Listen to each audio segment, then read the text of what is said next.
Guys making the most of their opportunity in this third and final preseason game. The Broncos a blowout victory over the Rams.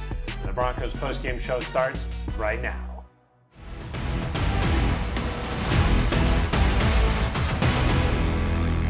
Hello, I'm Phil Milani alongside Nate Jackson and Nick Ferguson. Guys, what a game. The Broncos win 41-0. It might have been preseason, but to win that in that fashion, that means something.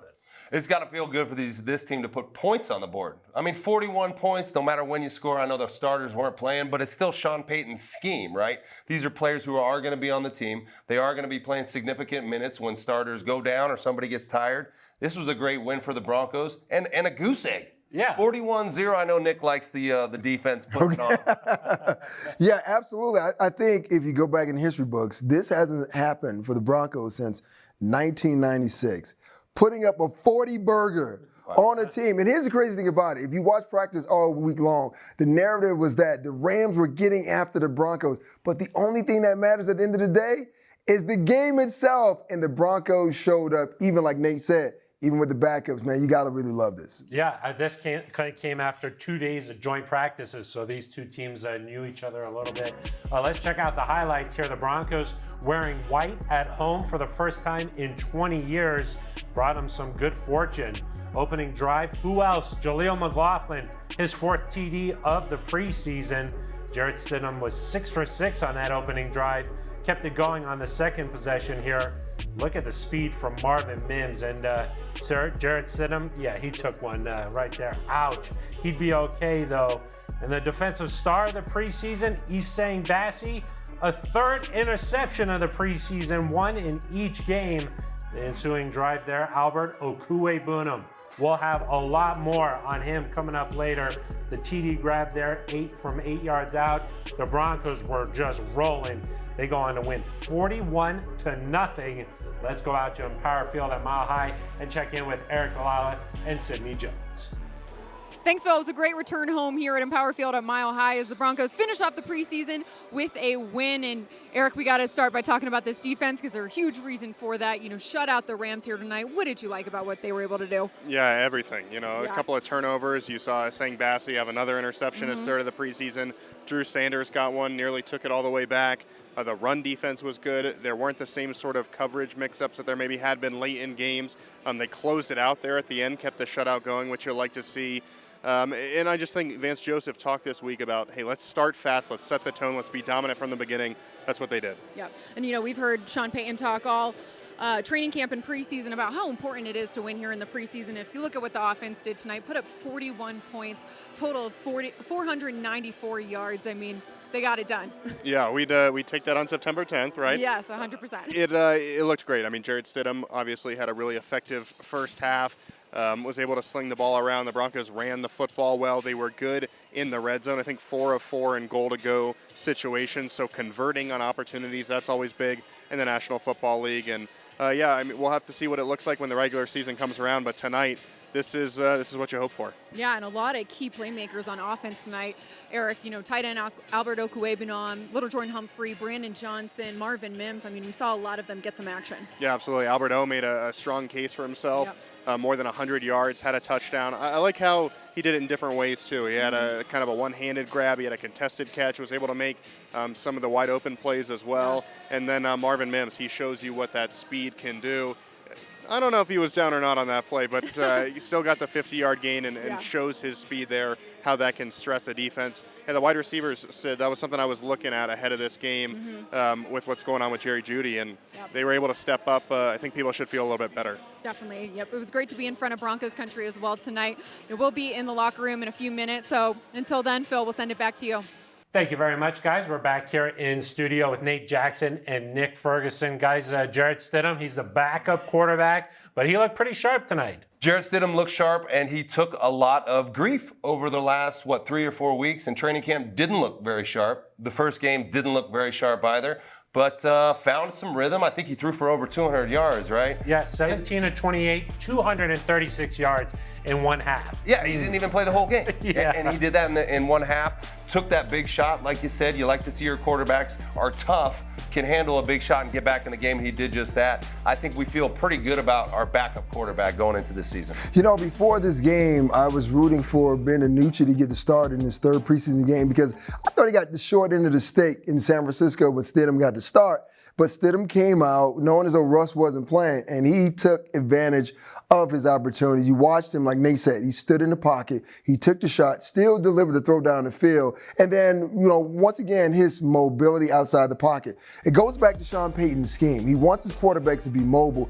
The ability to go through your progression of reads is going to be very important. He definitely made a name for himself tonight. Yeah, he hit that shot to Marvin Mims Jr. down the field, but he underthrew him too. That just shows you how fast that guy is. Yeah. Oh my gosh. He unloaded that thing, but he still underthrew him. I mean, it's hard to overthrow a guy that fast. Yeah, Stidham, that was a nice scramble too. He had in that pocket, got out of there 20 yards down the field. That's there. right. I didn't see that coming. I know. I didn't know he could do that. No. Surprise, surprise. It's really nice to see it. We hope that we don't have to see too much of Jarrett Stidham come the regular season, Right. but what do the Broncos need in a backup quarterback?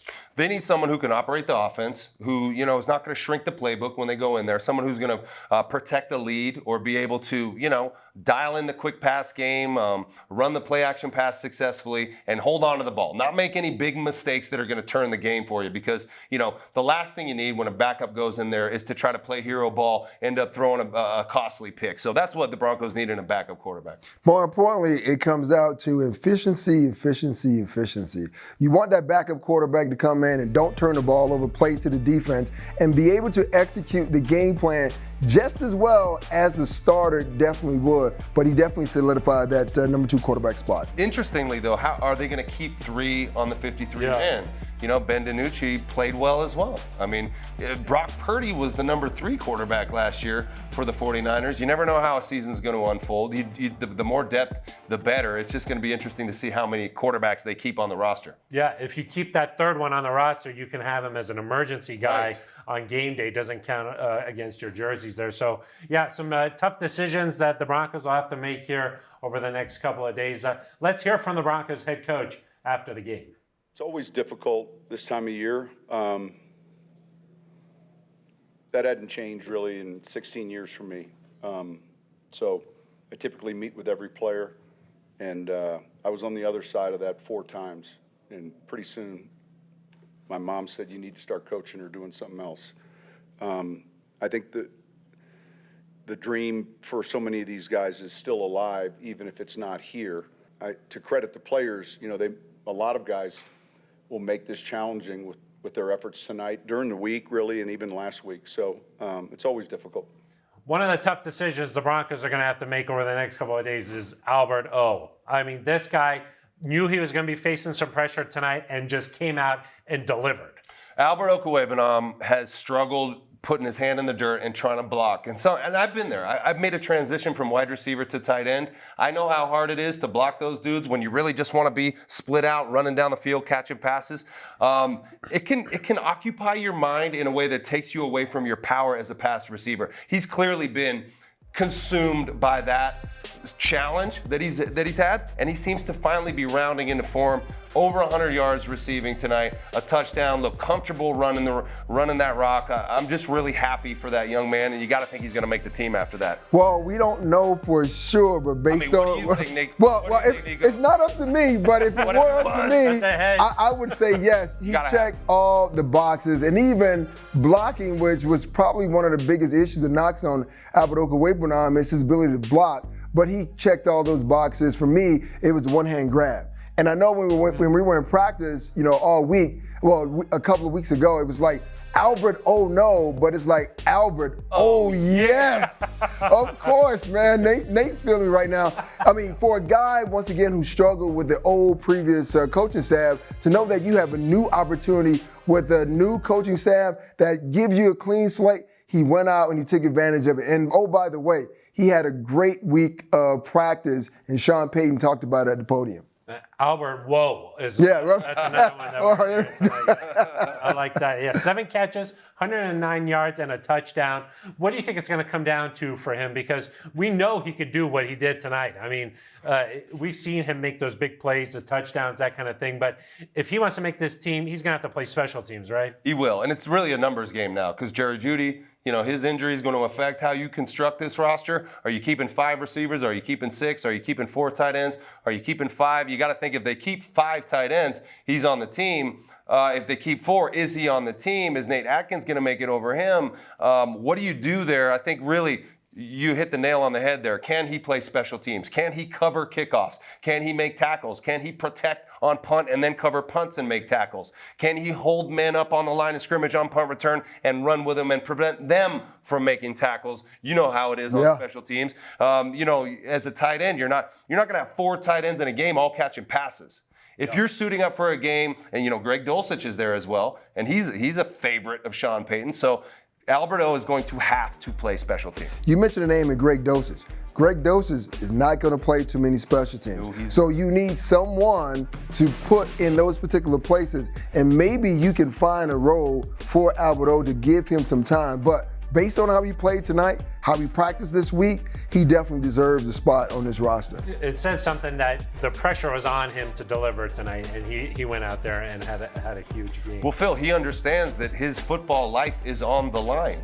This last week has been so important to him, and he put it on tape. So if the Broncos don't sign him or keep him on the 53-man, he will find a job somewhere else because on the strength of what he did tonight. Let's go into the Broncos locker room and check in with Sidney Jones. Thanks, Phil. We're here inside the locker room with tight end Albert Okwuegbunam. Albert, this offense put up 41 points tonight. What was working so well for you guys? It was a great team effort. We had a lot of juice out there. We were super physical, and really just comes down to execution. We were executing in all phases, defense, offense, special teams, and we just saw everything string together. Yeah, Albert, you had 7 catches for 109 yards, a touchdown tonight. Why were things just clicking for you out there? It really just comes down to opportunity. I had some opportunities out there, took advantage of them, and that's what you guys saw tonight. I know head coach Sean Payton has talked about, how impressed he's been with you the past week and during the joint practice with the Rams. So, do you feel like your performance out there shows that you can be a key contributor on this offense? Definitely. I feel like, but, all I can, unfortunately, that's out of my control. I just focus on playing at the highest level I can play and taking advantage of all opportunities that go my way. And I feel like that's what I've been doing. I feel like that's kind of what you guys have been seeing. What did head coach Sean Payton kind of say to the team here following the game? I know preseason wins have been really important to him. Just how important that celebrating wins are and how much he loves winning as a team. That's kind of what he expressed to us. We had a little fun in here with the music going. Felt great. Overall, Albert, how do you kind of feel about your game at this point, in the preseason, it being the finale here? I feel great about it. Just leaving on a big note. It feels really good, to get a win. That's the most important thing, so I feel really good about it. Thanks, Albert. Appreciate your time. Thank you. Phil, I'll send it back to you. Thank you very much, Sidney. Let's talk a little bit on the other side of the ball. A prominent Broncos rookie who's been making some plays out there, Drew Sanders. I know a lot of guys are excited about him, and for good reason, Nate. Long, athletic, good instincts. Had that interception. Good instincts with the ball in his hand after he was running it. Did fumble it, put it on the turf a little bit. Teachable moments right there. I know he whipped the dude down also on a nice tackle, but he body slammed the guy. You can't do that anymore. But that's a mistake you can live with as a coach. Your guy was super physical. He got a flag. Okay, I can handle that. He's number 41. The Broncos scored 41 points. Coincidence? Stars align. I don't think so. No, I think not. But the one thing that I do like as a defensive player is that you want to be able to tell a guy, hey, listen, I want you to calm down. The one thing you can't do is get a guy to elevate his level of play. So if you are the Broncos defensive staff, and I know Vance Joseph is going to go back and watch this tape. He talked about it during the preseason, when he said, well, this is a guy that we're going to use in multiple ways. We just have to figure out how we're going to deploy him, but we know we're going to deploy him. Seeing him drop in coverage, understand coverage as a young guy, to be in that passing window, and yes, you could say Stetson Bennett maybe served it up on a platter. Let's be real, that was it doesn't make a difference. You have to catch it as a defender because usually what happens, if you drop it as a defender, what you guys usually say? Well, we expect why you you to drop play it. defense. Right, exactly. That's why we play defense. But once again, he did the hard part. Yeah. Dropping the coverage, got the interception. Like you said, at the end of the play, you want to see him hang on to it. But you know what? That's okay. Still young guy, teaching moment. But I still like what Drew Sanders can bring to this team. It seems like the athleticism is there. Once the mental side catches up, this guy could be a lethal defender. Interesting to see how they'll use him. Yeah. You know what I mean? Because the defense is the defensive starters are pretty shored up. But you have a guy like that who's so dynamic and makes plays for you. How's he going to get on the field? How's VJ going to use him? That's going to be interesting to see. Well, also with that being said, looking at the edge rushers for the Broncos, I mean, how's that going to pan out for him? I mean, Frank Clark didn't play today, but knowing as though you have a guy like Drew Sanders with that so much talent, you got to find a way to get him on the field. So with that being said, you got Josie Jewell, and Alexander Singleton, your two linebackers. Do you move one of those guys out and try to find a way to put Drew Sanders in? Yeah, because he's the kind of player you don't, as an opposing quarterback, you don't know what he's doing. You don't know if he's dropping, if he's Yeah, coming, you don't know. That's a sort of a dangerous player out on the field. And until you get him on the field in defense, you can have him on all four special teams. And that guy's going to be a game disruptor on special teams, making plays for you that are going to change the momentum of the game. Sean Payton cares about special teams a lot. He wants his playmakers on that field for those plays. I mean, you remember he won his Super Bowl in 2009 because of a gutsy special teams play to start the second half. Those are going to be prominent plays for this team. Yeah. It's going to be exciting to see how they use a guy like Drew Sanders. Let's go back into the Broncos locker room one more time and hear from Sidney Jones. Thanks, Phil. We're here inside the locker room with inside linebacker Drew Sanders. Drew, defense put up a really good performance tonight, shut out the Rams. What'd you guys do so well tonight? We had a game plan, stuck to it and executed really well. I mean, we stopped the run, we stopped the pass. I mean, it's pretty, executed the game plan. You had an interception tonight, your first, NFL interception. What did it mean to contribute in that way? It's always exciting to make a big play like that and probably hold on to the ball next time. But, it's good to get a big play like that. We haven't really talked to you since start training camp throughout the preseason here. So how do you feel about where your game is right now as the regular season is just a few weeks away? Yeah, improving every single week and, just getting better and better. And just hopefully I can keep improving to, continue to, be a part of the team. It's your first game here at Empower Field at Mile High and your first win as a Bronco. So what did that mean for you tonight? Yeah, it was really exciting to be able to play in the stadium, with all the fans and stuff and kind of, have a game at home. And it was a good time. We've heard head coach Sean Payton preach all, preseason about how important it is to win in the preseason. So what was his message to the team following the game today? Yeah, it was a good win. Obviously, little things to clean up, but overall we executed on offense and defense pretty well, and it was a good job on both sides of the ball. Drew, really appreciate your time. Congrats on the win. Thank you. Phil, I'll send it back to you. Thank you very much, Sidney. Time to wrap up the show a little bit here. Unfortunately, you guys are very familiar with what the next couple of days are going to be like for some of the players in that locker room.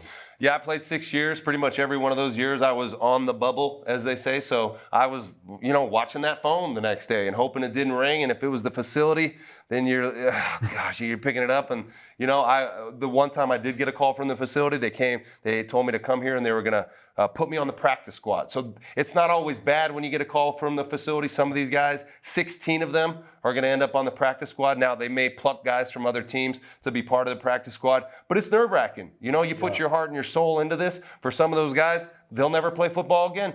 It's over. They just played their last football game. So for those guys, your heart goes out to them. But for the guys whose dreams are about to come true, they're about to be told they made the 53-man roster. You walk into that meeting room and you look around, it's a thin room after that. You got 90 dudes all training camp long. All of a sudden, it shrunk down to 53. You look around and you say, okay, this is our team going forward. And in 2 weeks, you got the Raiders coming to town. There's no more preseason, no more OTAs, no more mini camps, no more training camp. The real football starts. And so pretty exciting time to be a Bronco. See, the biggest thing for me is like during this time of the year, I just somehow lose my phone so no one will ever call me. So if I didn't get the call, then I can't come in. But seriously, when we look at these guys, this is a tough time. Some of these guys, this is the last time they're going to ever play football again. For other guys who are lucky enough, you get a chance to continue your career until the next year when they bring in a new crop of guys. But you just can't look at this roster and say, well, hey, I made the team, because Nate hit the nail on the head. There are 31 other teams that are going to be doing the same thing the Broncos are doing.